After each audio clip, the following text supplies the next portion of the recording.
इसका सफ़ा नंबर 117 है, जहाँ हम ये लिखना सिखाएंगे। तो बच्चों को छोटी ये और बड़ी ये लिखना सिखाना है आपने। तो सबसे पहले रेत में हवा प्ले, और इन दोनों की साख, इन दोनों की बनावट के फ़र्क को बहुत ज़्यादा बच्चों को वाज़ेह तौर पे समझाएं, ताकि बच्चे इन दोनों को अलग अलग लिखना सीख सकें। बच्चों को बताइए कि पेंसिल को नुक्ता आगाज़ पे रखें और तीर के साथ साथ लिखें ये है ये। पेंसिल को नुक्ता आगाज़ पे रखें और तीर के साथ साथ लिखें ये है ये।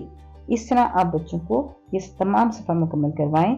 और हमारे इस सफ़े के साथ ही बच्चों ने हरूफ तहज्जी, तमाम तर उर्दू के हरूफ तहज्जी सीख लिए हैं। उन्होंने इस तमाम हरूफ को सीखते हुए सबसे पहले उनके नाम को जाना, उसके बाद उनकी आवाज़ की पहचान की, और ज़ख़ीरा अल्फाज के जो इब्तदाई आवाज़ है उसके साथ हर्फ की आवाज़ के ताल्लुक़ को कायम किया और उसको समझा।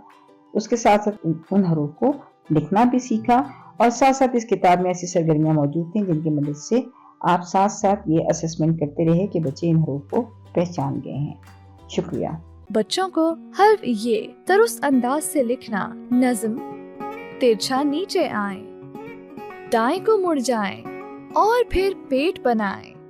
इसके बाद बड़ी ये थोड़ा नीचे आकर बाएं से दाएं मुड़ जाए और लाइन पर लेट जाएं, गाकर सिखाएं।